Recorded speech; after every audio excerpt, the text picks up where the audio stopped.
Hello, good evening everyone. Myself Atul Garg from the Saksham.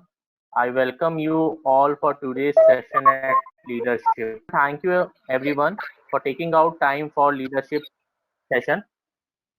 For today's webinar, I welcome Dr. Shadma Parveen from UAE as a keynote speaker. She is having more than 13 years of experience in corporate and education industry. She is gold medalist in MBHR from Aligarh Muslim University, certified trainer from Dale Carnegie. So without wasting any time, I welcome Dr. Shadma Parveen to talk about leadership. Thank you so much, Atul, and a very good evening to all of you. I welcome you all to this webinar, and thank you, Atul, for such a beautiful and wonderful introduction. So, as it has already been told by Atul, that I am presently based in UAE, and I have around 13 years of experience in HR. So, I have been into training, academics, coaching, and HR consultancy. So here I am with you, and today we will be discussing about leadership. And when we talk about leadership, so most of the time we see that people are talking about leadership styles, they are talking about different leadership models, they are talking about what qualities should leaders have, what qualities the leaders in the past they had shown, and what qualities actually really work well in corporate and in any other field.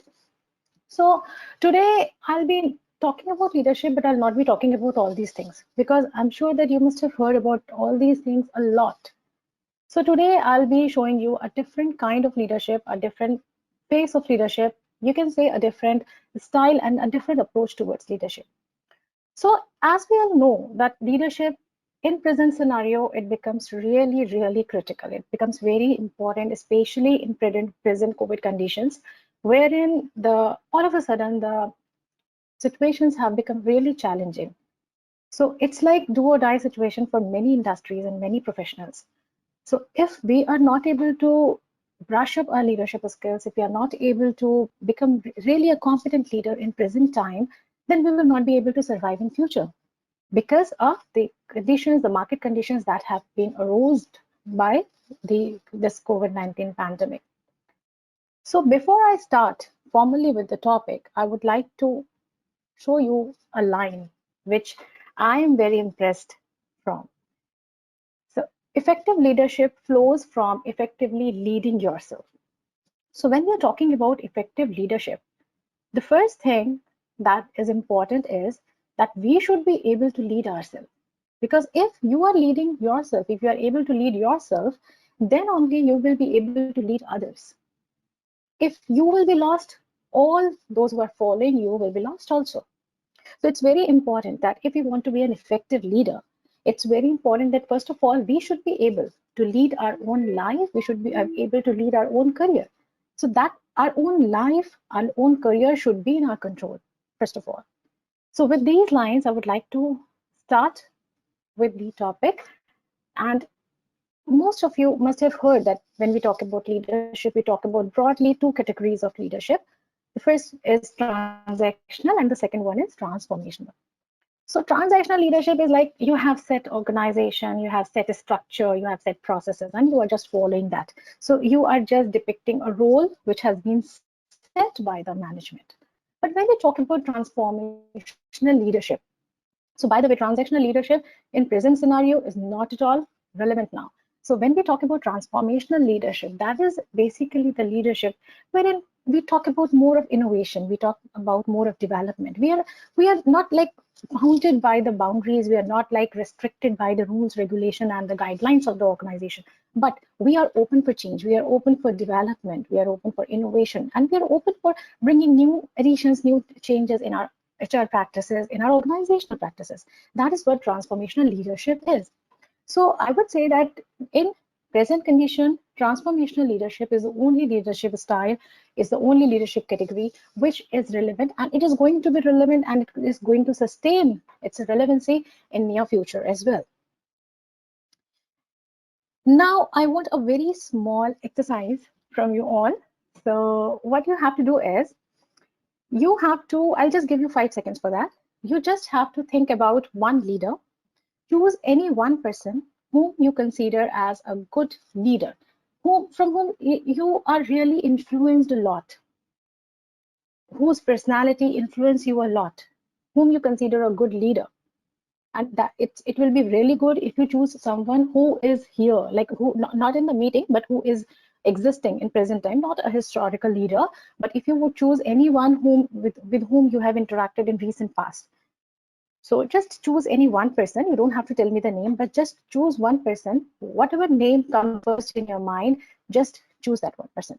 Okay, done. So now you have to do one thing. Once you have chosen a leader, your favorite leader or the person who has really influenced you a lot, now if I ask you to describe that person in one word, you just have to tell one word which is going to describe that person. How do you describe that person? So that one quality in that person, or that one word with which a quality is associated, because of which you admire that person, you are highly inspired by that person. So just one quality, and now you have to write that one word in the chat box quickly.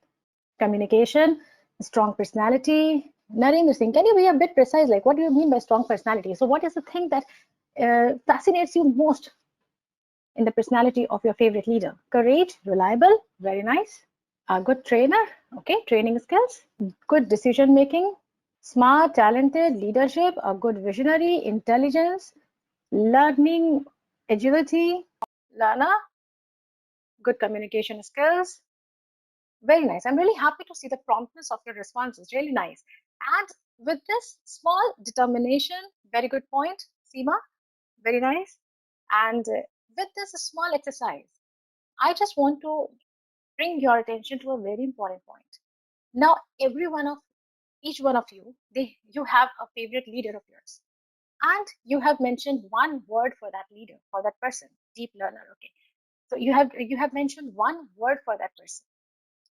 That means in every person there are some or the other qualities which attracts or which fascinates others. So we cannot say that there is a set of skills or a set parameter, and you have, if you want to be a good leader, then you have to fit into that parameter. We cannot say that, because so much versatility is required. When you want to be a good leader, there are so many things that you have to learn, there are so many things that you have to show, there are so many behavior that you have to carry, there are so many personality traits that you have to depict, you have to show. So we cannot say that there are certain set of characteristics, 3, 4, 5 skills, and if you just practice those skills, if you just become expert in those skills, then you will become a good leader. We cannot say that, because see, everyone has given a different input, everyone has described his or her favorite leader in a different way, in a different word. So this means that if you want to be a good leader, if you want others to follow you, certainly you need to have a versatility in your skills, you need to have a variety in your skills. So we can say being a good leader means some of these qualities, that you have to be task focused. Very, very important, because if you are not task focused, you will not be able to guide others. Others will not seek guidance from you, actually. So you have to be task focused, you have to have a collegial environment, atmosphere in which you have to take people along. You lead, when we talk about leadership today, so it's not about, it's not about commanding people, it's not about giving orders to others. It is like taking people along. And moreover, it is more like getting along with people. So you have to take everyone along, but at the same time, you have to get along with them. You have to gel properly with your team. You have to gel properly with your staff, with your people. Then only they will accept you as a part of their life, as a part of their goal, and they will accept you as their leader. So it's very important to have a democratic style. So democratic style is like the voice of others will also be heard. So it doesn't mean that if you are the boss, if you are the manager, you are the one who is supreme in skills and expertise and knowledge. There could be any good point coming from a very junior staff of yours. So you should be open to that. Everyone should be heard in your team. Everyone should be getting a chance to speak up their mind, to give their ideas. And this is how a good and effective high performance, we can say high performance work system can be created. You should be able to unify diverse mind. Different people in the team, they are not similar. Even family members are not similar. They have their own different thinking style, thinking pattern. They have their own mindsets. So similarly, in a team, there are different people from different backgrounds. There are different people from different mindsets, different viewpoints. So it's very important for a good leader to get them focused, to unify their diverse minds in one direction. And that is the direction when they follow you. That is the direction when they trust you. You have to be compassionate with your team members. You have to be compassionate with your followers, all those who are following you, all those who are working with you, all those who are working under you. So we cannot say that within a team, someone could be a team leader. And even if there is no such designation, still you will find that in a team, there is one person who is highly trusted by all other members. And he is the one who is like nominated leader by the team members. But for that, it's very important that you have patience to listen to others. You know what? Leadership is all about giving importance to people. When you make people feel important, they will respect you. When you make them feel valued, they will follow you. So it's very important. If you want to be a good leader, you have to practice these two things. The first thing is people should feel heard. They should feel that, yes, their voice has been heard by you. And the second thing is they should feel valued. Their emotions, their concerns, their worries, their problems, everything has to be valued by you. Interpersonal relationship, another parameter or another quality that you should have, maintaining one-to-one relations. So just because one person is bad to another person, it doesn't mean that you should have grudges with that person. So two people can be enemy, but both of them can be a good friend of yours. Similarly, in a team, there could be conflicts between the team members, but at the same time, it's very important that you maintain one-to-one relation with your employees, with your teammates, and with your followers. You have to value accountability. Accountability is when you are responsible for your actions. So take the responsibility, take the ownership of your actions, give importance to others, and all these things together make transformational leadership. So now we can see that all the qualities that you people have told, the qualities that you people have highlighted in your favorite leader, in your most, most liked leader of yours, it is a mixture of all these qualities that we have discussed. Or sometimes it is one thing in your personality, like if you have honesty in you. So there could be many people who are just influenced by your honesty. There could be many people who are influenced by your communication skills. So different people, they have different criteria, they have different priority, they have different uh, expectations from their leader. So you have to have a variety of skills if you want to fit into the criteria of an ideal leader of various people. Now, once we are talking about the skills, we are talking about quality, it's always better to have a criteria, or it's always better to have a framework. So we can say that in order to simplify it for you, I have just made it as simple as possible, and I've just compiled it into these 6 dimensions, into these 6 dimensions, that if you want to build up your leadership capacity, then you have to work on these 6 dimensions. The first one is emotional intelligence. So emotional intelligence, we will be discussing it further in the topics. I'll just give you a brief idea about emotional intelligence here. So emotional intelligence is when you are able to understand your own feelings, your own emotions, and when you are able to understand the emotions of the other person as well as. So on one hand, it is like understanding your emotions, understanding the emotion of others. On the other hand, it is controlling your emotions, managing your emotions, and managing the art of managing emotions of others. So managing your own reactions, your own responses, your own actions, your own behavior. And at the same time, to a greater extent, if you are able to manage the reactions and responses of the other person. So sometimes, doesn't it happen with you that if you know that you have made a mistake, you have committed a mistake at work, So you know very well that the moment you're going to go and report it to your boss will be really furious. You know that. So instead of just going and reporting it, try to report it better. So take the ownership. Take the ownership of your mistake. Do not go and tell boss, or do not wait for the boss to to find your mistake and then call you and ask you. If you have made a mistake, go to your boss and tell him that this is what you did, and you know the impact of this mistake is going to be huge. You are ready to take the ownership and loss of that mistake, and you will see that if you will apply this approach, the second approach, when you are going and you are taking the ownership of your mistake, you will find that the reaction of your boss will be less furious. It will be uh, less bad, you can say. Instead of that if you will not talk about your mistake, and if your boss will find your mistake and then he will call you, definitely he's going to thrash you back. So sometimes just by knowing the reactions, the situations better, in a better way, we can change the approach. And by changing the approach, we can change the result actually. So, and this can happen in our day-to-day life, this can happen in our corporate life, office, work, anywhere we can apply this approach. So we will be discussing about emotional intelligence later in this session.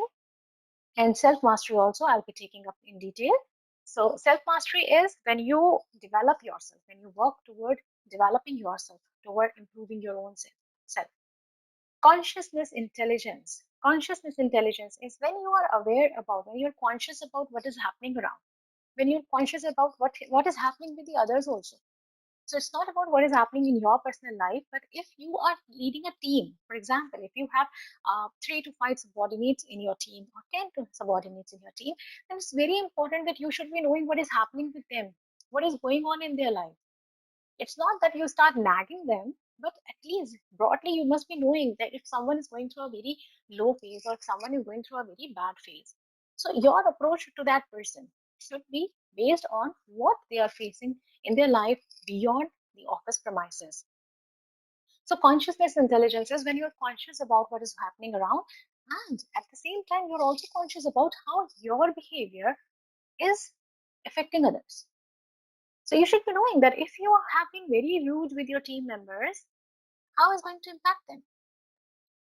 You should be knowing that if you're very friendly with your team members, how is going to impact? That they have stopped taking you seriously. So if you're conscious about the reaction, emotions, responses of others around you, then you will be able to manage them properly, to lead them properly.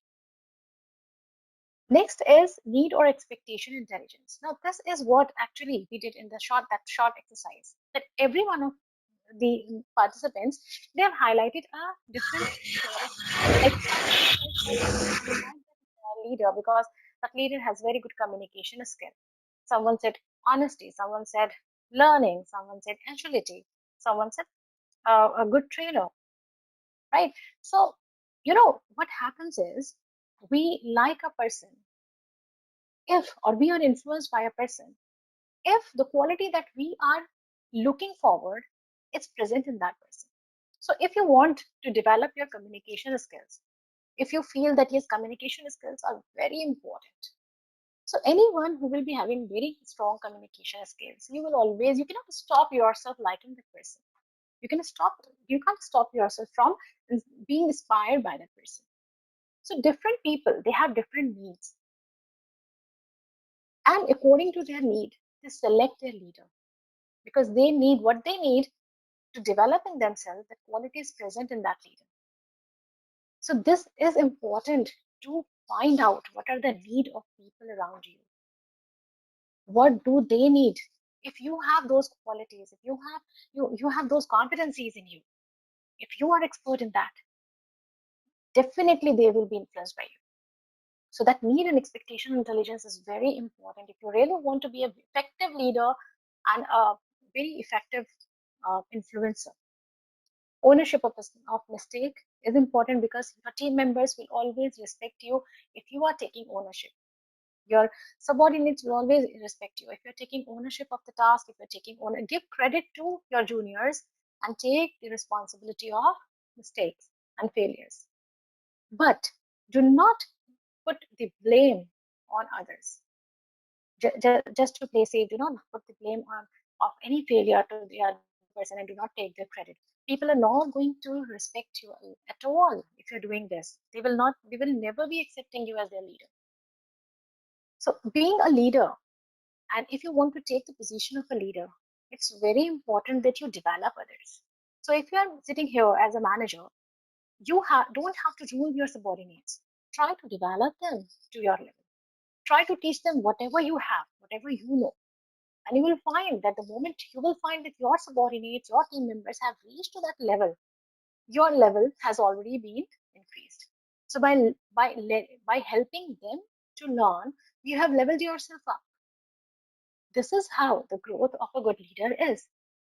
And they will always respect you, they will always honor you a lot. So these are basically the dimensions that we have to develop, especially in present scenario and especially keeping in mind the future conditions, because the conditions have changed. The change has already happened.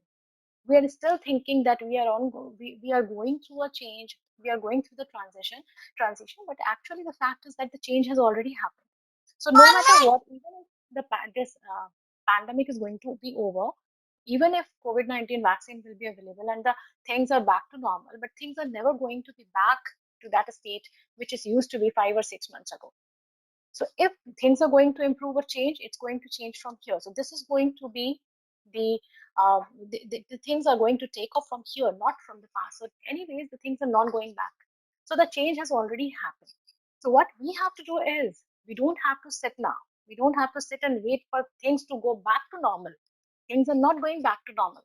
Things are also only going forward. So forward means there will be more changes. This change has happened, and this change is going to be permanent now. So the things are changing. So we don't have to prepare ourselves and wait. We don't have to just wait for things go back to normal. We have to prepare ourselves for the future. So future is definitely not only driven by the machines, offices, tasks, workforce and all. The future will be driven by people.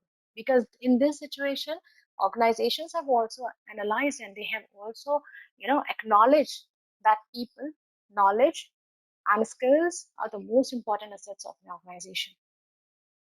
So future is going to be more towards people. It's going to be more bright for people who are able to, or who will be able to manage people nicely. So this is the reason why I want to discuss this different approach to leadership. So we have these 6 parameters, and how do we reach to these parameters? By following these 6 approaches, which are very much valid today and in future. So forget about what leadership was or what leadership used to be till now. Now we have to focus on today and we have to prepare ourselves for tomorrow. So the first thing that is going to be of relevance and of utmost importance in future is values driven leadership. Because we have seen that in present scenario, the trust on people have become more important than the attendance log sheets. So now organizations, they cannot look at the attendance and see that whether the person is coming to the work or not.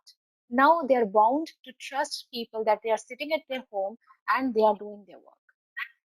There is no means, there is no way to check whether they are sitting and doing their work or not. Because you can, if you go by login, then you can simply log in and you can go back, go away. So your login time will be there, but you will not be there. Nobody is sitting and doing the work. So now the trust has taken over that attendance system, isn't it? So now the commitment of employees has taken more importance, have become more important than the surveillance. So you cannot do the surveillance with the cameras, that you have put cameras at each and every corner of your office and you are looking at whether the employee is sitting at their place and doing their work or not. Now you cannot do this. So now the only thing is how committed the employee is. So employee commitment has overshined the surveillance system. So this is the change, and this change is going to be there. So now we have to start with the new approaches towards leadership. The first approach is value-based leadership. I will be posting few questions and you just have to write one word answer to them. Okay. The first question is, what do I stand for and why? Okay, leave the why because that is going to be a long sentence. Just write, what do I stand for? So what is that one thing? What is that one thing for which you stand? Like, for example, if I say, I will stand by the truth, always, no matter what, no matter who is involved, but I will stand by the truth. So similarly, just write one word, one thing, one value that you will always stand. You okay? Stand by the commitment, stand by integrity. Very good. Come on, come on, come on, fast. Honesty. Myself. Stand by myself. Wow, Ashish. That's a very strong message. Very nice. I'm really happy, guys, to see the promptness of the responses. I really appreciate that. Discipline, truth. Hello. Hello. Yes. How to take ownership for making a mistake at work? Ownership for taking mistake is that if you are doing something, okay, if you have taken for example, if you are doing a project, if you have taken an initiative, what if it fails? What if there is a mistake? For example, if you are doing online transactions, right, you are doing a financial transaction and by mistake you have done a mistake in the transaction. So take the ownership that whatever are the consequences, I'm really ready to bear. This is my mistake. So there could be two approaches. See, anyways, it is going to come back to you. Your mistake is going to come back to you. So either it will come back as a punishment from the management, or if you yourself you are admitting that yes, I have made a mistake. I know the implications are hard, are bad, and I am ready to bear the losses. So you will find that management will try to give you least punishment. So this is how these situations could be handled. This is how the situation should be handled. Because if you are doing something and if you are making a mistake, so the ownership should be yours. That means you are taking the responsibility of your mistake. That is what ownership of mistake is. And also, if you Okay. are the team leader, if you are leading a team, if something goes wrong, if any of your teammates have made mistake, do not just put the blame on the teammate that he has done the mistake. If you are the boss, it is your responsibility. So take the ownership. Take the ownership of your team as well. The team will always Okay. feel bound to you. Okay. Thank you, ma'am. Most welcome. Most welcome. So what do I stand for? I'm really happy to see such deep, such you can say very, very valued responses. Empathy, faith, growth of subordinate, trust, gratitude. Very nice. So, guys, that one word that you have written right now, this is something you should never confront. This is something you should never fight with. And this is something you should never confront, you should never contradict. So if you are saying that I will stand by the truth, so never take up a job, never take up a role in which you have to tell lie to people to sell your products, or to sell your services, or to generate the numbers. So there should not be a confrontation, there should not be a conflict between your basic self. This is what you have written. It is one of the characteristic of your core self. Your core self are the deep rooted value system that you have. So if you're fighting with those value system, if you're taking up a job because of XYZ reason, and if you're fighting with your basic system, basic value system, if you're fighting yourself with your own core, that is going to be a real challenge for you. And if you're doing that, you will be lost in that, and you will never be able to lead people because you yourself, you are fighting with yourself, right? So it's very important that you understand your basic core value system, your inner self, and never try to conflict with that. So always try to get into a role wherein you don't have to compromise with your basic values. The second question I want you to take up is, why would others follow me? So now tell me one thing that you think you are best at. Tell me one thing, just one word, which is which is like the main competence that you have, the greatest strength of yours, because of which you feel that yes, people should follow me because of this. So just write one. Confidence. Very good. Good motivator. That's why someone follow me. Very nice. Reliable. Consistency. Positivity. Impressive.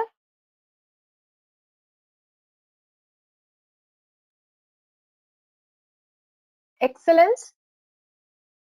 encouraging, you have sense of responsibility, you are a good problem solver, trustworthy, good. So you should be having leadership quality. I have very good twinkle, interactive, very nice, because if you are interactive, you're going to have very good relations with others. So these are the qualities, and I want you people after this session just take some time and just try to write 5 6 qualities for this answer, that why should people follow me, why would others follow me. So you have to prepare 2 columns after the session: honesty, interactive, fearless, understand everyone's point of view. Very good. So now you know that you have certain things because of which people should follow you, or they have already been following you. Now after this session is over, whenever you get time, just do one thing: just prepare 2 columns, write down in column 1 the things or the qualities I have because of which people follow me. That means the things that you are already strong at, right? And on the other column, write the qualities I want to have so that people should follow me. So write 5 skills here in the first column and 5 things on the second column at least. So these 5 things in the first column are those which you have to sustain, which you have to sustain. You have to keep an eye that on these things, nobody should be able to overshine you or outshine you. And the things in the second column, that what should I have so that people should follow me? Those are the skills that you have to work on. Prepare a timeline, put a timeline that I'm going to acquire these things. I'm going to build up these qualities or skills in next 1 year, or during this pandemic, I have to work on these 5 qualities. I have to develop myself on these 5 qualities, on these 5 skills. So sustain the first column and move towards the second column. That is how you can build up your leadership capacity. Now coming to the third question: what will people say about me in my absence? Or what do you want? What do you want? I don't want you to reveal the answers here. So you can just change the question, or just let me paraphrase the question for you. So write down one word that you want people to say about you in your absence. Like, for example, uh, he or she is very cooperative or very helping, perfectionist, okay, good listener, confidence, hardworking, real. Very good, guys. I'm really happy to see the responses and promptness. Very nice. I'm enjoying this session a lot. Trustworthy, soft spoken. Come on, more. Honest, genuine, confident, hardworking, positivity, smart. Yes. So, are you doing all these things right now? So, if you want people, the thing is that if you want people to remember you or talk about you as a good listener, so make sure that you are listening to them right now. So whatever things, whatever qualities you want people to remember you with, do that right now. So make sure that you are doing that right now. So if you want people to remember or to think about your confidence, then be confident. Show your confidence. Show your confidence tomorrow. Do not wait for the day after tomorrow. Do not wait for the next year to show those qualities. If you want people to know you or to remember you or to recognize you for charity, start doing charity today. Yes, you want people to know you for active and do the smart work, do the smart work. So you should be having a list of qualities that you want people to recognize in you, and you have to practice that. So if you want people to talk to you or to recognize you for the communication skills, develop your communication skills. Show the world what communication skills do you have. And coming to the last question, where am I going? So to this, I don't want you to write the answer here, but you should be clear about, just give it a thought after this session, that am I clear that where I'm going to be, or it's just that I am floating with the wave of time? So am I clear about where I want to be? What is my purpose? I want to start my own business. So every day, am I moving one step at least? Like not a big step, not a big effort, maybe some small efforts, maybe some little thing I have done. But am I continuously moving towards my goal? Am I clear about where I'm going? Because if you are clear about where you are going, You can have people following you. But if you are confused, you don't know in which direction to go, what will happen to those who are following you? They will also be lost. So you should always be facing towards the future, and you should be knowing where you are going. Maybe like we can say that people don't know the destiny. We cannot see the destiny, but at least we can have a vision, we can have a goal that here I want to reach. This is the point that I want to reach.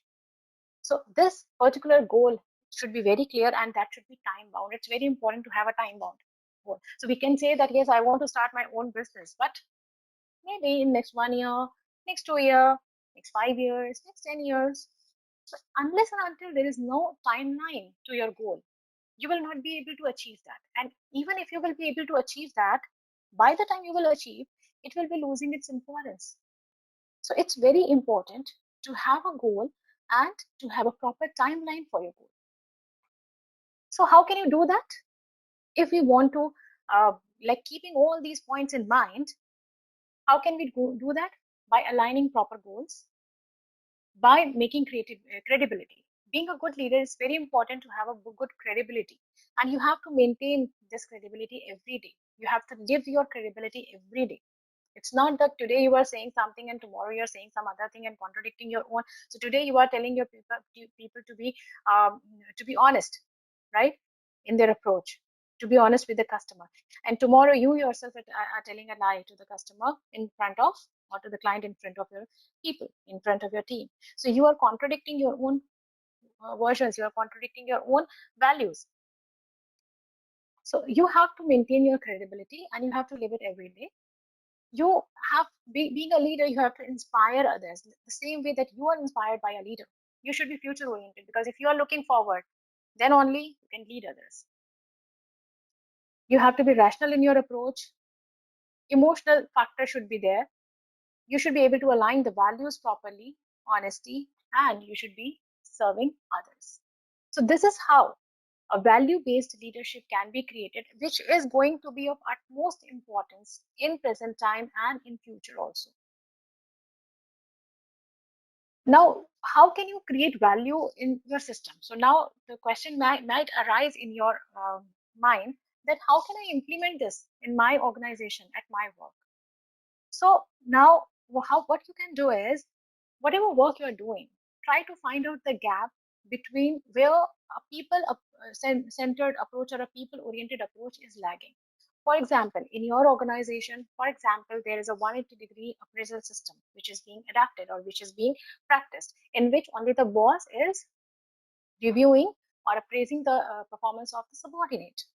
So now here you think that the parameters for the performance are only uh, based on the performance, on the sales figure, or on the numbers, but there is no parameter, there is no category wherein the behavior could be judged. The behavior of the team members can be recognized, can be appraised, or can be counted for appraisal. So what you can do is, you can have, even if you cannot do it formally in the performance appraisal system, but you can do it informally in your team, so that people will feel, yes, we are encouraging you. As a leader, you are encouraging the interaction between the team members. You are a leader. As a leader, you are encouraging the importance of people, and you are encouraging the feedback. So these are small practices you can do, you can implement in your work, wherein you can add value to your working conditions and your working system.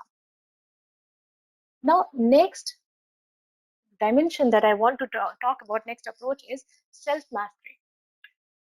Now, if I just want to summarize self-mastery in few words, I would say that watch your thoughts, they become your words. Watch your words, they become your actions. Watch your actions because they become your habits. Watch your habits because they become your character. And watch your character because that is going to decide your destiny. So what thoughts you have about yourself and about your subordinates, about your team, that is going to create a lot of impact over your destiny. That means your future career. So how can we implement this self mastery? Because you can be a very effective and very contingent leader if you are very strong from inside, if you have a very strong perspective, if you have a very strong mindset, if you have a very strong, you can say if you're motivated from inside, then only you can reflect that energy in your conduct. So for that, first of all, it's very important to have peace with past. So whatever has happened, if you have bad experiences, whatever has happened, if you have faced failures, whatever has happened, that has happened. So you should not be living into past. Second thing is that you have to play devil's advocate. Criticize yourself. If you want to improve, if you want to master yourself, if you want mastery, self mastery, criticize yourself. So tomorrow, if you're going to present, okay, if you're going to give a presentation tomorrow, try to find out as many mistakes in your work as you can. Try to criticize yourself, try to condemn yourself. The more you criticize yourself, the less criticism you will receive from outside.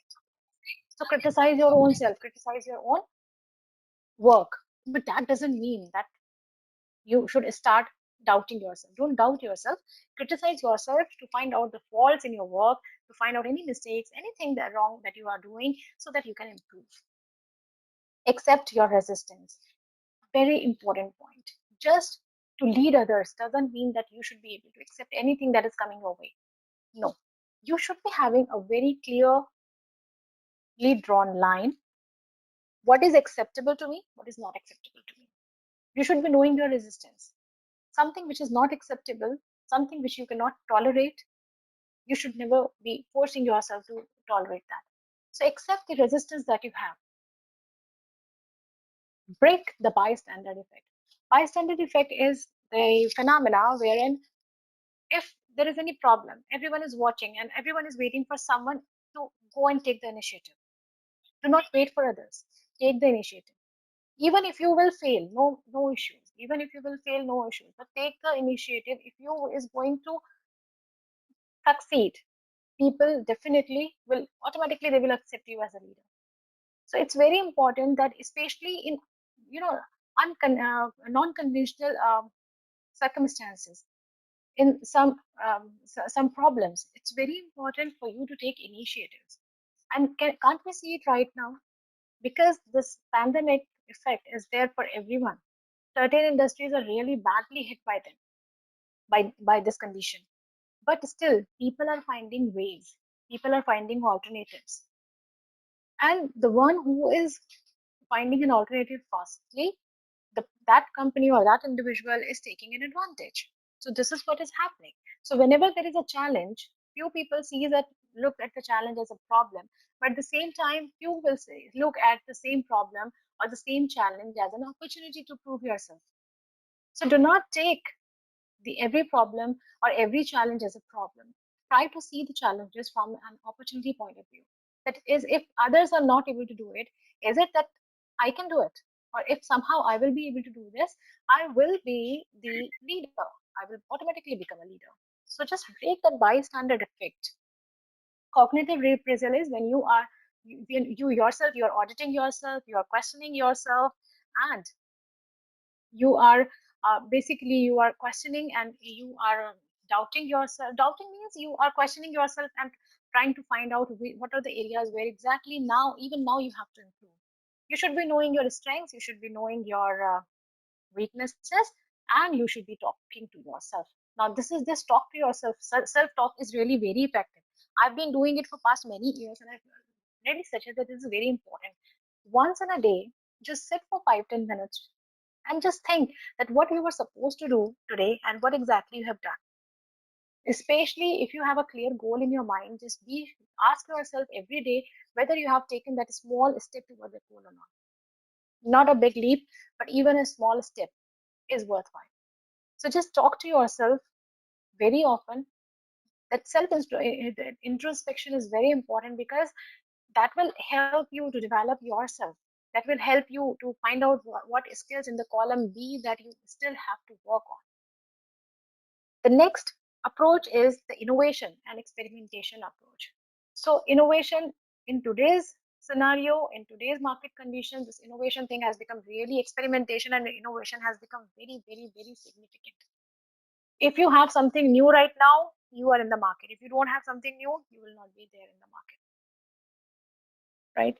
So it's very important for you to have this innovation and experimentation in present scenario, especially because now you can see that many organizations, they have innovated, they have started offering many new solutions and services. They have started providing different platforms. This is also an example that I am sitting in UAE and I'm conducting a session, and most of the people are from India.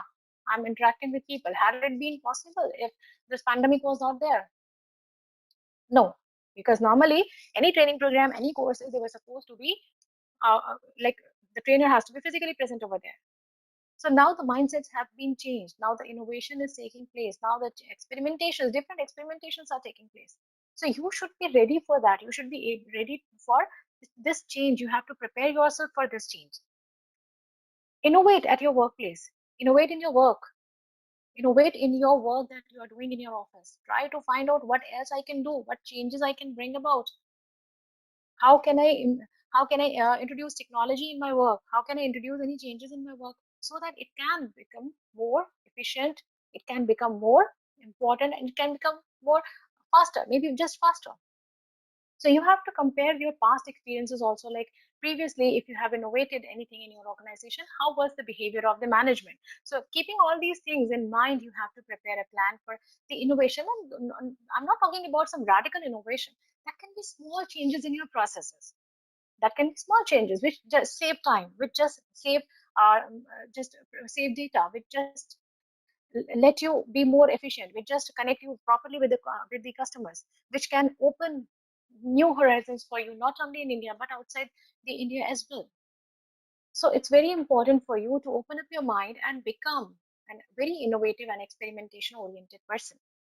Plan your experimentation and link it back with the organizational growth. So this is very important factor, because sometimes we suggest certain changes. We think that certain changes could be brought into our system, into our processes. But at the same time, we are not sure, or we fail to prove that how it's going to impact the organization. So it's very important that whatever changes you are trying to bring in your approach, in your process, which you think can build up your leadership skills further, which can prove your leadership skills further, if you want to bring any changes in your work, always link it with the organization, because management is concerned about the organization. Management is concerned about the organizational growth. So always link it with the organization. So if we talk about certain changes, especially in HR, people analytics is something which actually emerged out of it. When we talk about the things like people analytics, it actually emerged out of it how HR and employee related things, employee related practices help to enhance the organizational profitability. So linking an employee behavior with the profitability solve the purpose. And there are many people who have taken advantage of it, and they have become really a leader in people analytics just by their own innovation and their own creativity. So for that, you need to find out what skills are required. There should not be any fear of failure, because you have to take the risk. If you take the risk, people love you. People love those who have the guts to take the risk. You should be learning oriented, but when you're taking risk, do not take uncalculated risk. Always take calculated risk. Next, we will talk about emotional intelligence. So emotional intelligence talks about 4 pillars, right? The first 3 pillars are self-awareness, that means you should be aware about yourself, how you are behaving, how you are treating others. So sometimes it happens that you may be talking someone very rudely, but you don't recognize that. So take feedback. If you really want to improve yourself, take feedback. Structured, unstructured, formal, informal, any kind of feedback, but always take feedback from others. The more feedback you take, the more improvement you can do in yourself. Have social awareness, like what is happening around, what is happening around, in the society. What is like for example, right now there's so much of negativity in the atmosphere. There's so much of negativity among the people that some people, I have seen many people, they have just lost their jobs, they have lost hope, they are very negative, they have become very negative in their approach. So it's very important that you should know that what is happening around you. It's not, leadership is not also like all the time, it's not about leading people or commanding them or just directing them. Sometimes it is compassion. Sometimes it is providing guidance. So you just have to make that connection with your followers. You have to make the connection with the people. If you have a team of 10 people, you are not leading, you are not managing managers, assistant managers, executives, senior executives. You're not managing designations, you are managing people. So do not connect with the designations, connect with the people. Do not coordinate with the designations, coordinate with people. Learn, understand people, understand individuals, understand their priorities, understand their purpose, understand their goals. Everyone who is working towards a goal. They have certain expectations. Unless and until you won't understand those expectations, you will not be able to provide them proper guidance and leading. Then relationship management. So this is what relationship management is, that you have to make a relation, one-to-one relation with your people, with your followers. If you are able to do this, because emotional intelligence itself is a very deep and wide topic, so I cannot talk in length here because of the paucity of time. So I will be talking about, I just gave you an idea about emotional intelligence, and I just tell you that how emotional intelligence actually helps can help you as a leader. So it can increase your team performance because you will be able to handle your people nicely. You will be able to understand, emotional intelligence. If you properly follow emotional intelligence, then you can also judge, you can also anticipate what will be the reaction. If I'll say one sentence, what will be the reaction of the other person. If there are 5 members in the team, you can easily depict that what is going to be the reaction of each and every person. So 5 people in a team cannot be controlled, cannot be directed, cannot be led by the same approach. You need to have one specific strategy for each and every one. So every individual requires a different strategy, a different tactic that has to be deployed in order to handle the person. It improves decision making because now if you are making more emotionally intelligent decision, that means you are not only referring to the work, but you are also referring what kind of impact your decisions are going to make on the individual. Not only on a person, not only on a designation, but you are trying to find out what kind of impact your decision is going to make on a person, on that person. So once you are able to find it out, once you are able to figure it out, you make more emotionally intelligent decisions. And when you are making more emotionally intelligent decisions, people respect you, right? People respect you a lot.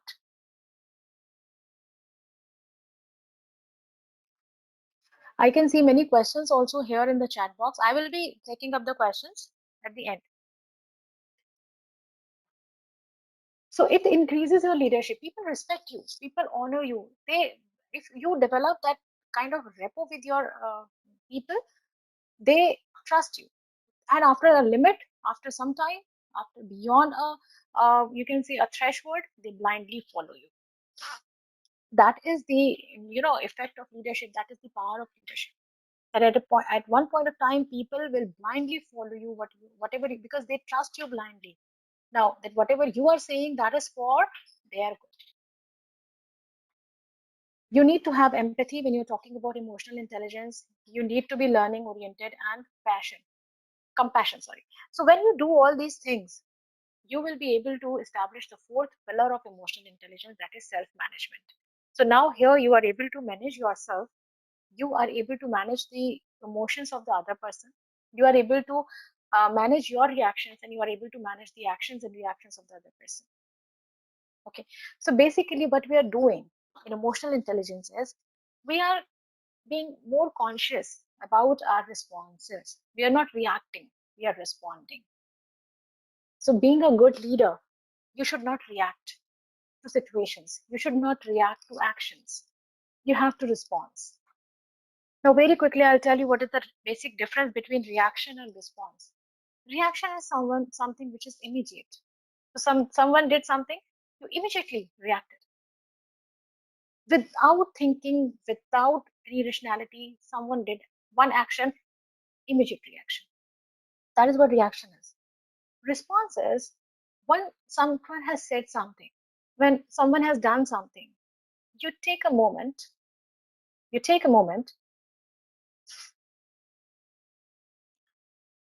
and try to understand. Take a moment, just try to imbibe that, trying to absorb what the other person has done. Try to think for a moment and try to find out the reason. Why exactly?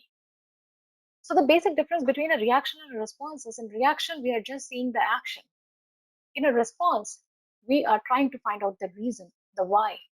Once you are able to find out that why factor, you will see that your response will change. So that's very important to be a good leader. Do not react to people, do not react to situation. Try to go one step back and find out where is the why factor of this reaction, where is the why factor of this action. So that's very important. If you are able to do this, try to practice this, practicing this, and you will find much effective approach it is. So try practicing it. Try converting your reactions into responses, and you will feel the difference in your relationships. Next thing is, I think Seema asked the question. I will take up here all the questions. I'll take up at the end. I have 2 more dimensions to be discussed with you, and then I will be coming to the questions, and we will be discussing your questions. Next important thing is networking. So nowadays, especially since when the COVID-19 has started, people have started doing lots and lots of networking. You will find people connecting with you on LinkedIn, on Facebook. They are sharing information. They are sharing their achievements, everything, and it's really good. It's really good because this particular challenge, this particular threat has given ample opportunities for people around the group to connect with each other, to know each other. Otherwise, we would never have gone to this level of networking. So we all know that networking is very important, and networking is a very important pillar for a good leadership. It's very good because networking gives you strength, it gives you innovation skills, it helps you getting things done. Because being a leader, you should be in a position, you should have that power, you should have that authority, you should have that networking wherein you can get the things done very easily. You should have those contacts. So it helps you to find out the opportunities also. It keeps you updated about what is happening around, because if you have a very diverse network, you will get information from varied sources, and it actually gives you competence. It makes you competent. You can tap to different pool of talent, you can tap to different opportunities, you can know what is happening around, and that actually adds knowledge, adds value to your profile, and people will be more and more influenced by you because you have become a very strong personality, and you have become a very strong network, or a very strong knowledge base. You yourself have become a very strong knowledge base. So when we talk about networking, is it only about connecting with people? Is it? Or there are different levels? Now, I have a very interesting thing about networking to share with you. When we talk about networking, with networking further can be of 3 types. The first one is operational networking.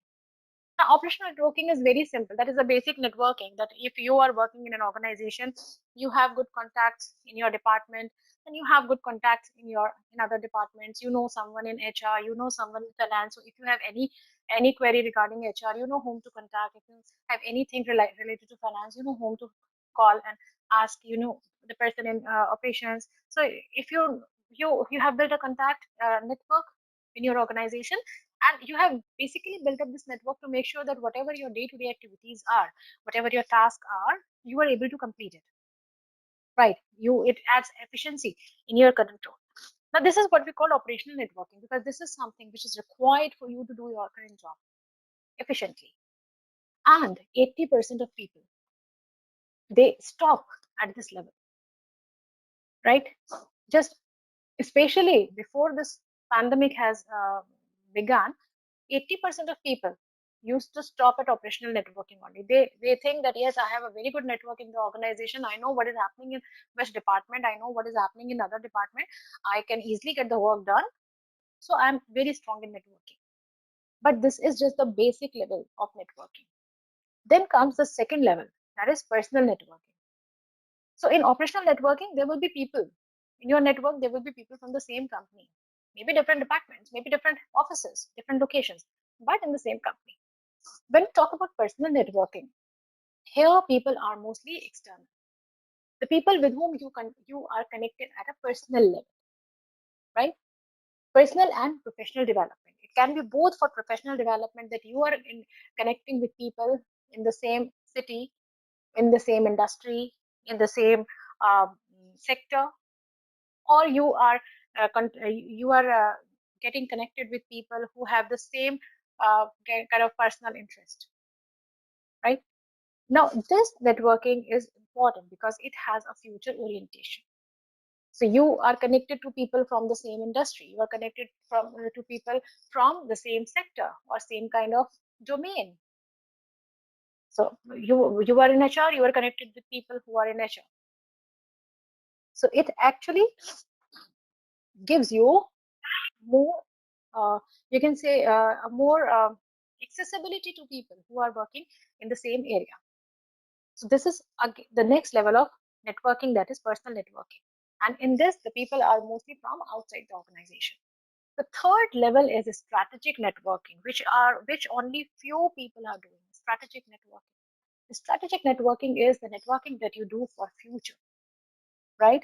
So you are getting connected with people who are in your area, who are very superior, who are very, very experienced. So you, as of now, you don't need that to be contacted to contact with that person. You don't need, or you cannot even contact, and you are not even sure that whether that person is going to respond to you or not.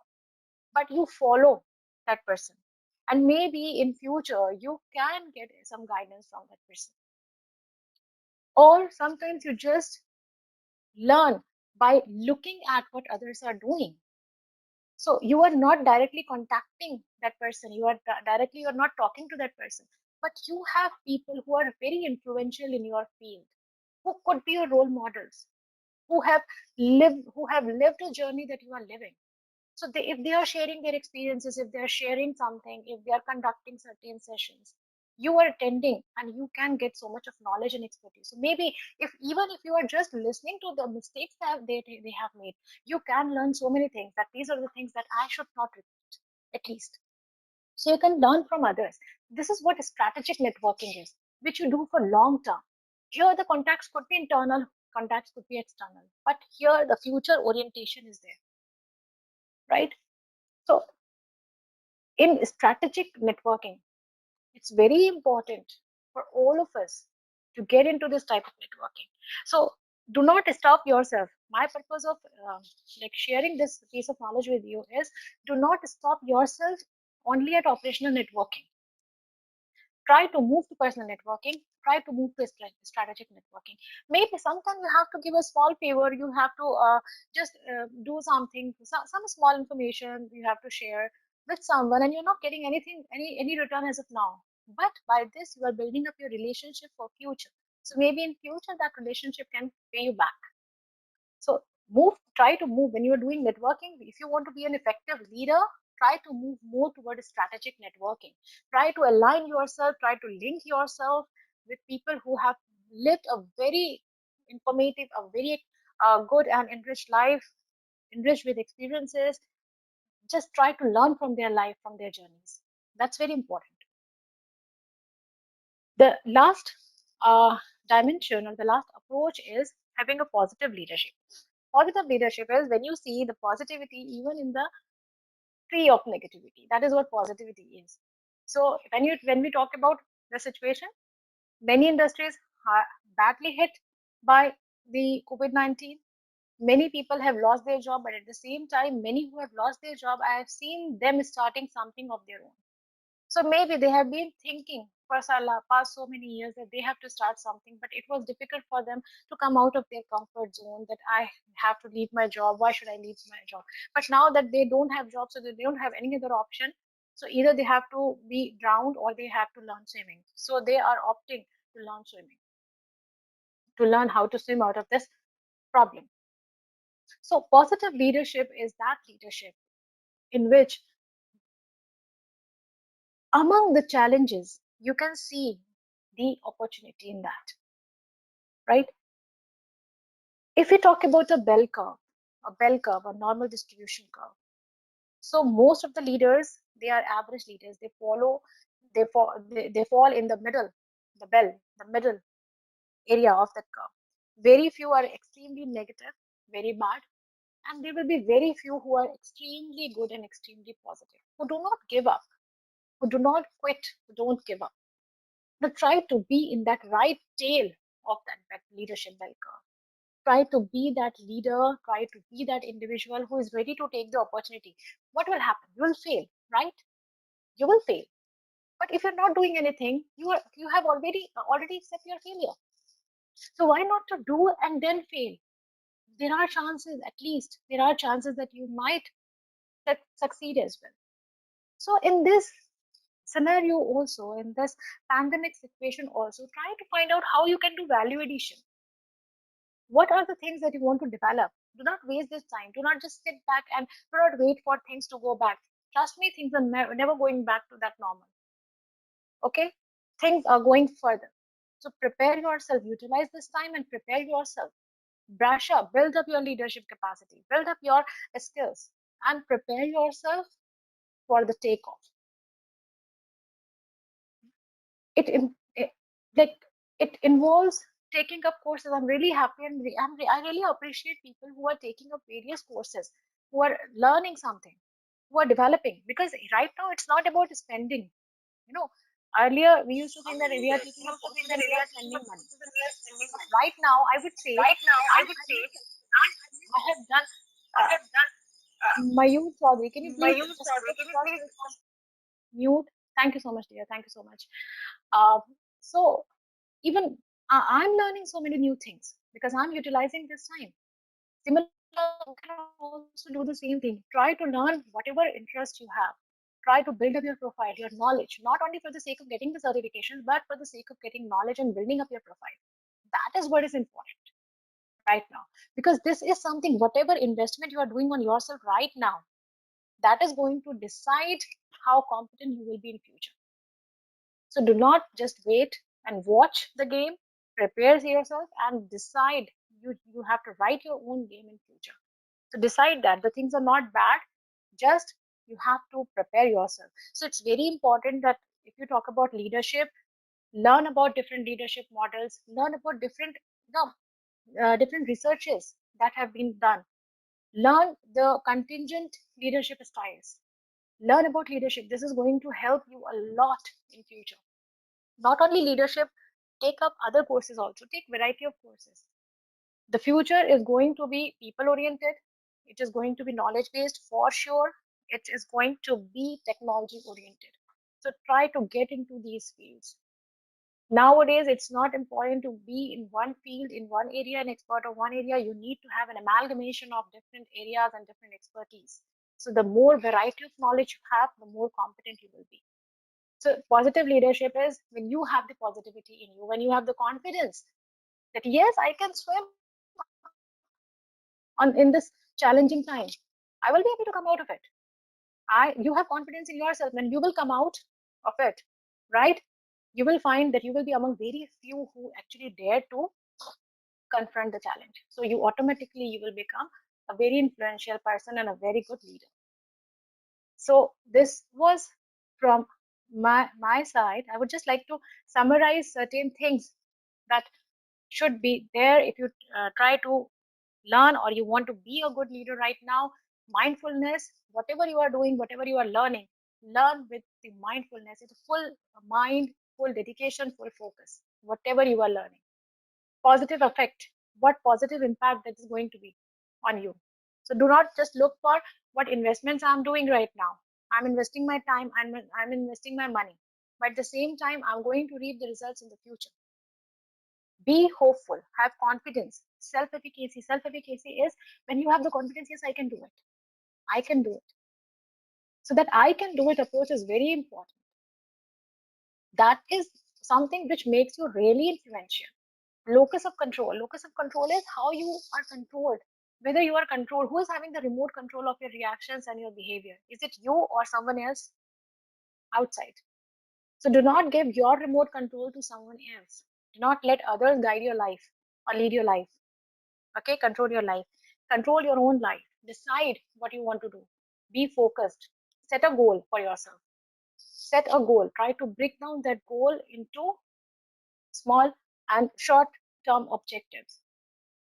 And make sure that every day talk to yourself, and every day make sure that you are taking one small step towards that goal. Emotionally stable. It's very important to be emotionally stable. Set high expectation, but do not set very high expectation. Set high expectation from yourself. Small, just make small goals for yourself and pursue them. Value your followers is very important, because do not judge your followers. Do not categorize your follower. Anyone who is following you is important, no matter whether that person is a child, a student, a professional, an experienced person. Doesn't matter. He is from your department, from your team, not from your department, outside. Whosoever is following you is important for you. So value each and every follower of yours. Have self-determination. Try to resolve conflicts. If there are any conflicts, any problems, take initiative. Always take initiative to solve the conflict. If you are able to solve the conflict, you will become you. So whenever there is a conflict, whenever there is a problem, try to solve that problem. And moreover, the desire and willingness to develop others. Because a leader, the role of a leader is a role full of responsibility. You are not here to command and to direct others. You are here to develop others. People, they work for people. That's a very, very important point I want to highlight, that people work for people. They don't work for organization. People work for people. This is the reason why a top performer, just because his boss has changed, his performance decline. Why? The person is having the same experience, he is having the same mindset, he is having the same knowledge, same skills, everything is same. Why the performance declines?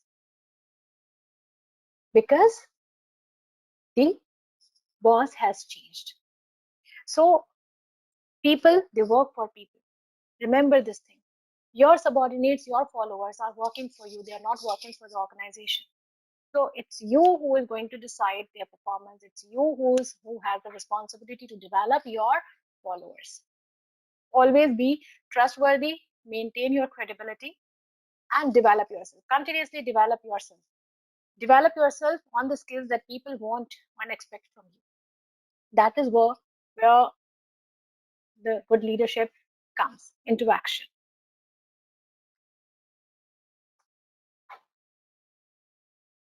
So now I would like to take up the questions. Okay, before that, I just want to tell you one thing. I've been in UAE for quite some years now, and I conduct many courses on HR leadership and HR related concepts, quality related concepts. I conduct many courses, but now since we were in contact with this Digi Saksham, so we've decided to launch certain programs also in India, where you people can get connected to me. So I will be the person, I will be the resource person who will be conducting these programs. So basically, I have designed 2 programs for you guys. If you want to take it up, you can. If you want to register for this, you can register for this. The first program is a short duration program, which will be for 3 days, total 6 hours. And it will talk about the basic leadership, like those who doesn't have any background of management and they don't know about what leadership is. It's always good that you have a basic concept or basic knowledge about leadership, because actually you have a point that, okay, this is where I have to develop myself. So it will talk about different qualities of a leader. What qualities do you have? It's like a self-assessment kind of thing. So what qualities that you have, what qualities that you should develop. If you want to develop, how will you develop those qualities? It will talk about different leadership styles, how to switch leadership styles in different conditions, which leadership style is good for which situation, different leadership models, and different case studies. So basically, it will be knowledge plus full of activities, cases, and full of the experiential based learning. It will be. The second program is a full-fledged long program, which is 8 weeks, total 24 hours. So it will be a detailed program wherein different areas, because I was telling you that nowadays it's very important that we link leadership to different areas, to diversified fields. So this comprises of 8 modules. Module 1 will be leadership and high performance work system. So how you develop high performance work system is a relatively new concept, and how you can develop high performance work system in your organization through your leadership. And if you want to develop that, what kind of leadership you should have, what kind of leadership you have to develop in order to get a high performance work system in your organization. So this is something like for those who are like who want to develop themselves for long term.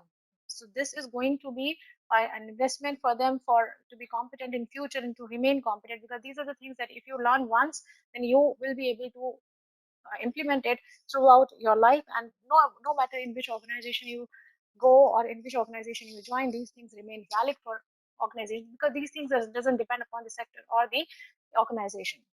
Second module will talk about leadership for effective visioning and employee engagement. The third module will talk about effective decision making, how leadership and effective decision making are linked. So as I told, that this is not only leadership, not only the conventional topic, but all upcoming topics and upcoming you can say areas wherein we are getting a link. I'm trying to establish a link between different areas, different topics, different fields with leadership. Fourth module will talk about team dynamics, leadership and team dynamics, how the team dynamics can be enhanced through leadership. Module 5 talks about power to influence and lead. So what thing you should have, what qualities you should have to become a very good influencer. Module 6 will talk about change, if you want to lead the change effectively. Module 7 will talk about diversity, complexity, and challenges, how to master them. And Module 8 will talk about be an effective contingent leader. So the methodology for this, the pedagogy for this course will be modules, that will presentation, it will be live session. So it will not be the recorded session, it will be a live session. So it will be interactive. You can ask me questions.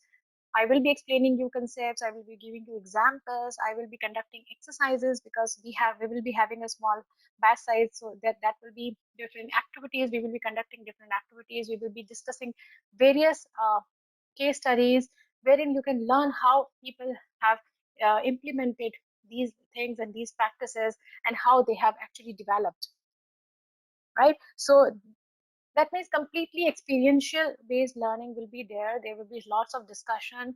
There will be people from different areas, from different maybe from different countries also, because normally the batches that I take here, the people are from various countries, various nationalities. So these courses, they emerge out to be very good, very interactive, and very informative.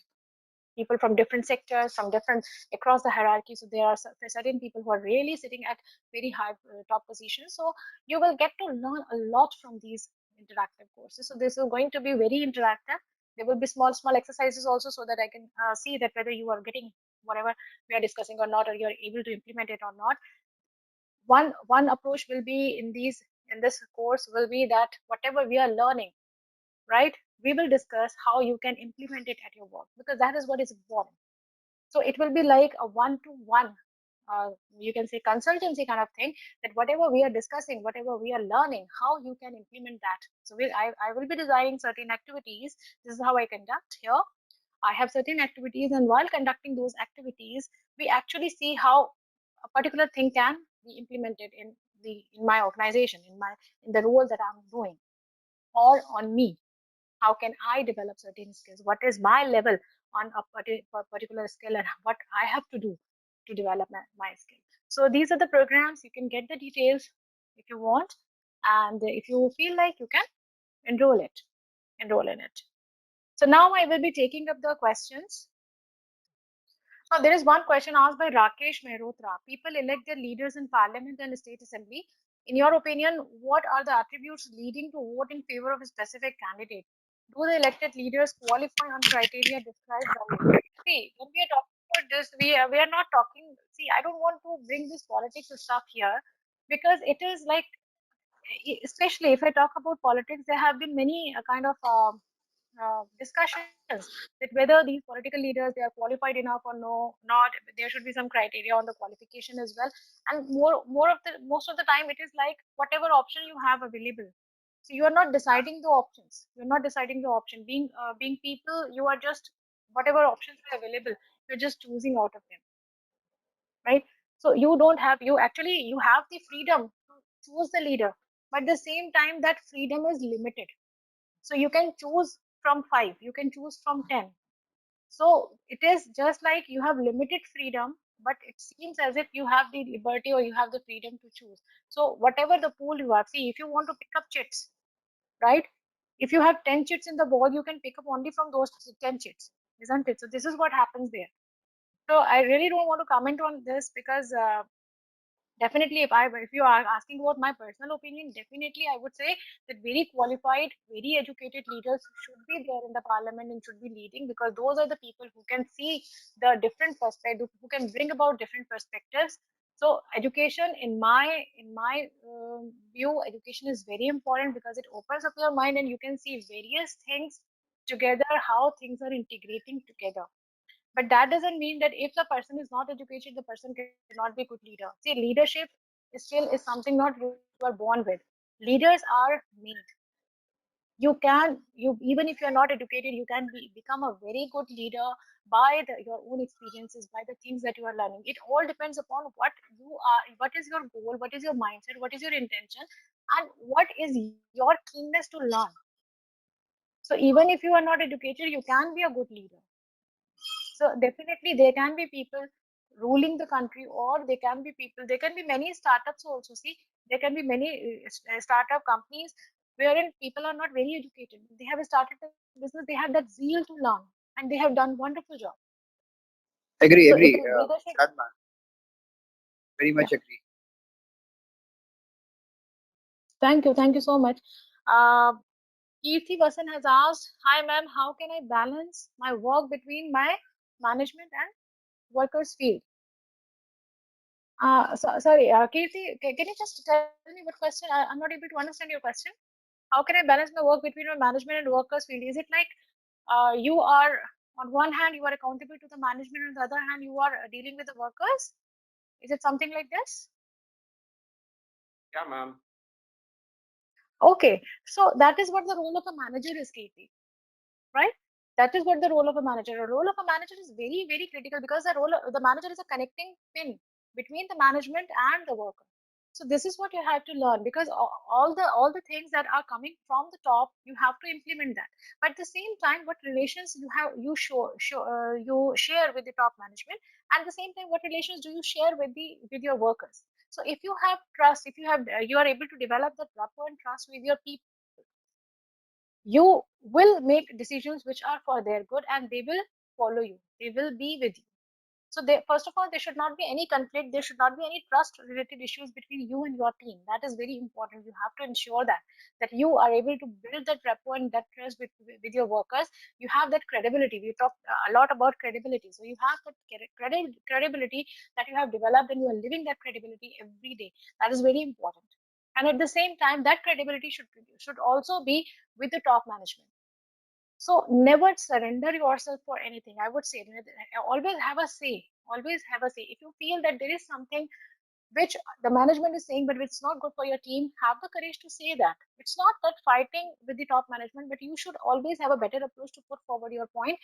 Whenever you want to put forward your point, put forward with a proper reasoning, with a logic. Do not outrightly say this is not going to work. Bring a logic, tell a logic, say a logic, present a logic that it is not going to work, and why it is not going to work, and if it is not going to work, then how it is going to impact the company, the organization. And also, if you're contradicting something, any order that is coming from the top management, if you are trying to if you want to contradict that, always be ready with an alternative approach. Can we do it in a different way? Can we do this instead of this?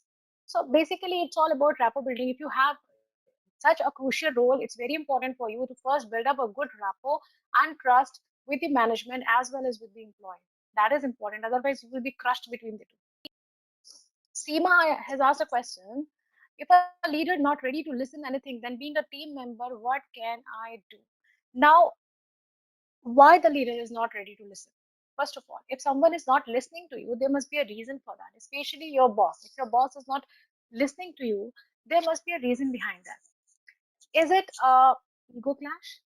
Is it that the boss is uh, uh, someone that he feels that whatever he knows is the best, like he is the ultimate knowledge bearer, and there could not be any good idea coming from the team members? So first analyze what the situation is. If someone is not listening to you, what is the reason? Whether the problem is with the relationship, whether the problem is with the work system, whether the problem is with the person, or whether the problem is with you, right? If the problem is with you, then try to improve that. Try to improve, like, because you have asked a very open-ended question. If there is any particular situation, then you can get connected with me, right? Like, this is the scenario, so what should I do? Then I will be able to guide you better. But here I would say, if someone is not listening to you, there should always be alternate method. If it is related to work, you can go on discussing based on reasoning. You can go on discussing based on logic. If something related to work, right? If there is something like the person is creating some personal problems for you, then you have to select the alternative and you have to make the decision whether you will be able to work with the person or not. If you find there are personal conflicts, if you find there are value based conflicts, then it's better you change the department or you change the job. Because see, never compromise with your peace of mind for the job. Any one organization, this is what I always try to try to emphasize, that the one organization is not end of the world. So be in that organization all the time, the things, and try your best first. Try your best to get the things improved. But still, if the things are not improving, it's always better to have another alternative. It's always suggested, do not let the situations eat up your peace of mind, because that is going to create stress on you. So if someone is not listening to you, try to first resolve it. Try to first find out the reason behind it. If things can get resolved, well and good. If you want to take certain initiatives, take the initiatives to get things resolved. Improve the relationship, improve the things. Still, if it's not working out, not a big deal. Try to come out of it. Because you cannot change a person beyond a limit. Do not. You are not here to change the leaders beyond a limit. You will work hard to change the leader, and after that, he will leave. Someone else will come. So you should be very clear to what extent you have to put your efforts. Definitely put your efforts first to improve the thing, but still, if the things are not improving, then you have to choose another path. You have to choose another option. You cannot end up your fighting with the same thing for the entire life. So you have to be very practical. In this, you have to be very practical. But keep it as a learning. If you are feeling bad that your leader is not listening to you, make sure that when you are leading a team, you should never ever do the same thing to your followers. So always learn from the good people also, from the bad people also. That's important. If there are tenured people than you in the team, then how should we handle such teammates? Snehalata, can you just ask your question? Unmute yourself and ask your question. I'm not able to figure it out. What do you want to ask?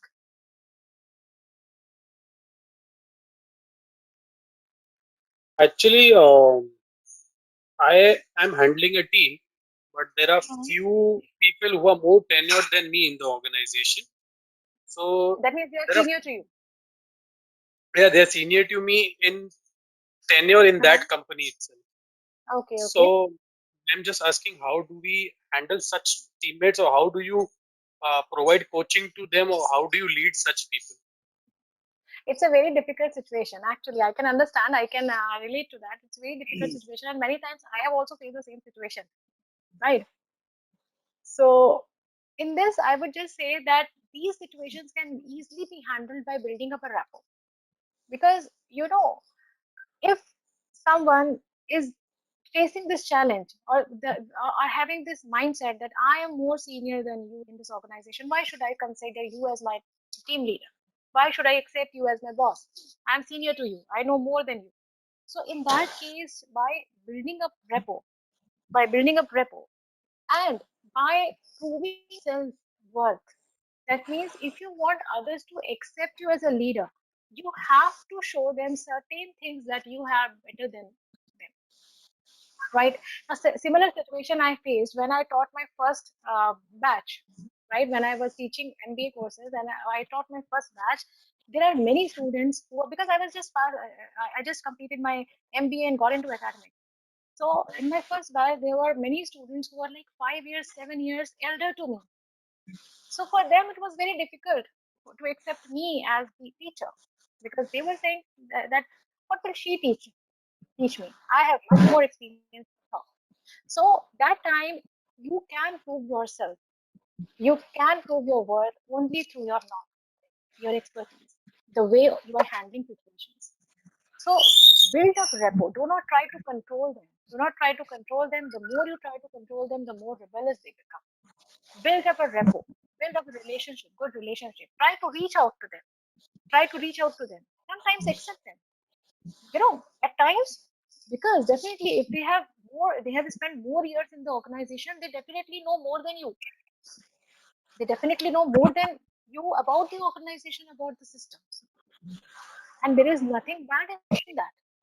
Someone has worked in one company for 10 years, and if someone is joining the company, someone else is joining the company, definitely the person who has already spent 10 years in the organization know in and out of many things in the organization. So there is no harm. At times, you can do one thing, try to involve them if you want certain information. Although if you already have certain information, but try to ask them. Try to ask them, what would you suggest? Ask their suggestion. Value them. If you value them, if you value their experience, and if you value that their experience can help you to have a good team performance, overall team performance, you will feel connected. So value them. Do not try to control them. Value them. Involve them. At times, value them. Value to their suggestion. Recognize their suggestions. Give value that yes, you have more experience in the organization. You know it better with how to do this. You know better how can we plan this. Involve them in their planning. Involve them in the meetings. Involve them in planning for the team. And just implement this approach. And at the same time, when they are stuck somewhere, go and help them. Go and help them rather than finding their mistakes and proving that even if they have spent so many years in the organization, you know it better than them.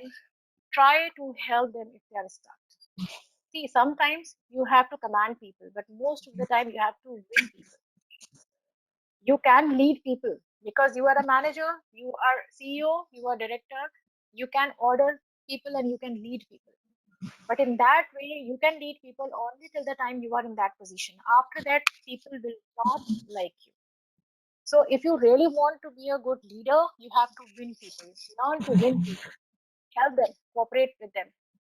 Try to win people. And definitely, I'm sure if you will implement this approach, this is going to work.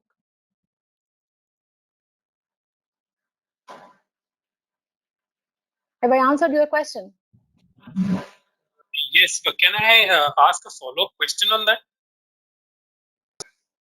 Yes, you can. Thank you. So, one thing what I want to ask was if that same person, if I want to point out that he has made some mistake or he has made some glitch, so how do we put forward? Because usually, it's not like it doesn't sound blaming, but still there are times that these things backfire. So, is there any particular way where we can put such things forward? Yeah, help him.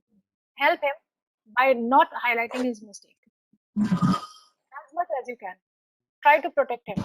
You're going to win him for the lifetime. Try to protect him. When he is not expecting you to protect him, to cover him up, try to help him and try to cover him up. Do not highlight his mistake. If you can handle it at your end. So you have to win people. The only approach is you have to win people. When they are expecting the least uh, appreciation or least coordination and cooperation from you, provide that cooperation. They will be surprised to see, and then they will get to know that okay, this person has this thing which I don't have. This person could have like simply and very easily could have highlighted my mistake, and I would have there very serious consequences. But this person opted to help me and to protect me. So try to protect him, try to win over his trust, and try to help your people. Even if they are more experienced, involve them, cooperate and collaborate with them. You cannot end up fighting with your team members, right? Because ultimately, being a team leader, you need their support. So you have to get along with them. You have to accept if they have something good, you have to accept. if they are making mistakes, try to protect them as much as you can. But it's not like hiding their mistake, but rectifying. I'm not saying that hide their mistake and do not report it to management, but if you can rectify it, if you can somehow reduce the consequences on that person, try to do it. Because they are at that position to maybe to let you down, but you are in that position, you have a bigger responsibility to help them to grow, right? So you have to be very honest with your responsibility, and sooner or later you will be sharing very this reputation, and you will be sharing very good relationship with your team. So do that. Thank you. Most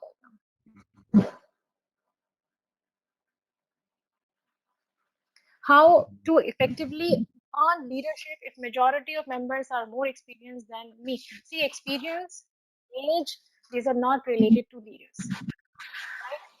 Have you heard the story of Chandragupta Maurya? He became a leader at what age? So you cannot say that if someone is more in age, if someone has more years of experience, so I cannot be a leader. You should have that guts and you should have those qualities which people accept you as a leader. That is what is important.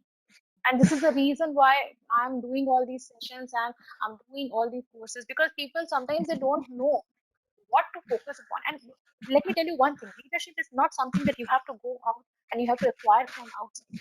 All these things are already there in us. It's just that they just went uh, unnoticed. We don't know our hidden potential. We don't know what qualities do we have. So most of you already have those qualities. It's just that you have to identify those qualities. You just need a proper guidance, a proper direction to develop yourself. Leaders are not like, they are not made by they are not the stars and they have not fallen from the heaven.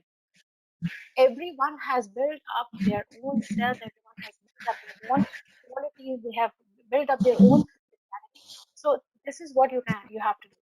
You have to identify your qualities, your talent, and this is what makes you a good leader. So that has nothing to do with the age. That has nothing to do with the experience. Experience adds or you learn so many things from experience, but at the end you cannot say that this is the criteria that the most experiential person or the person who has maximum number of years of experience will be the leader. That's not the criteria. How harsh should be a leader? That depends upon the followers. Sometimes you have to be strict. Sometimes with some followers, with some teammates, you have to be strict because it's just like a carrot or a stick. So few people work for carrot, few people won't work until you have a stick. So that is what the module 8 in this course. That is what it is. How to be an effective contingent leader. Contingency approach is that contingency approach says that how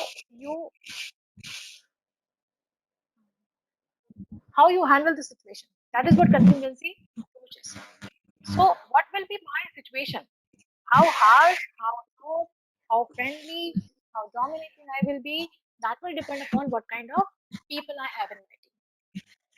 So we cannot say that it's a single directional approach that I have to implement this approach with everyone. If you have 5 members, you have to have 5 different approaches. If you're a manager, you are working with managers in other departments, you are working in alliance with the managers in the other departments, you have to have a different approach for each and every person, for each and every manager. You have to have a different approach. With the senior manager, you have to have different approach. With your supervisor, you have to have a different approach. With your subordinates, a different approach. So we cannot say that a leader has to be a very rude all the time. No, not necessary, but at times you have to.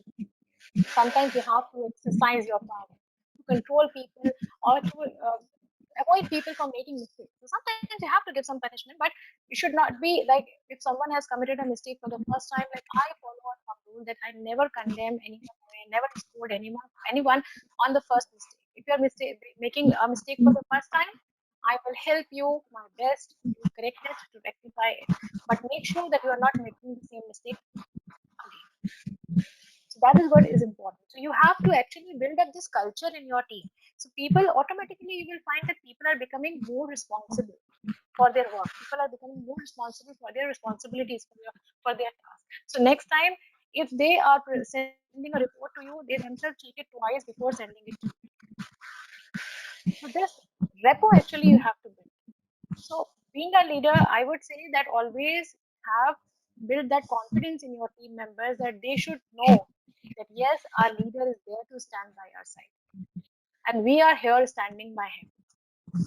So this is the relationship that you have to share with your subordinates. This is what you have to share.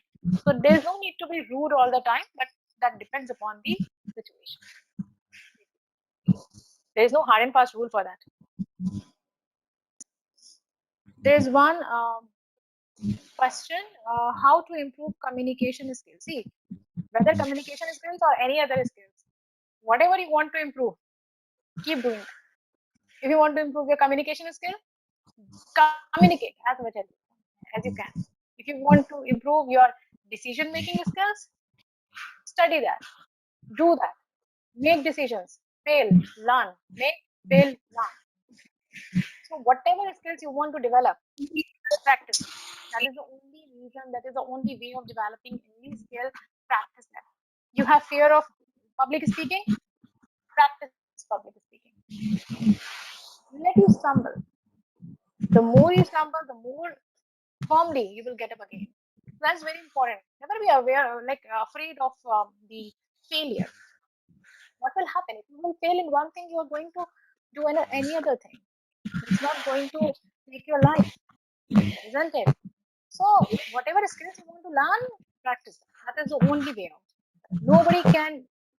There's no medicine kind of thing, or you just take one spoon every day and you will be very good in communication skills or any other. There is nothing, no therapy like this. Whatever you want to do, whatever you want to excel, keep doing it, keep doing it, keep doing it.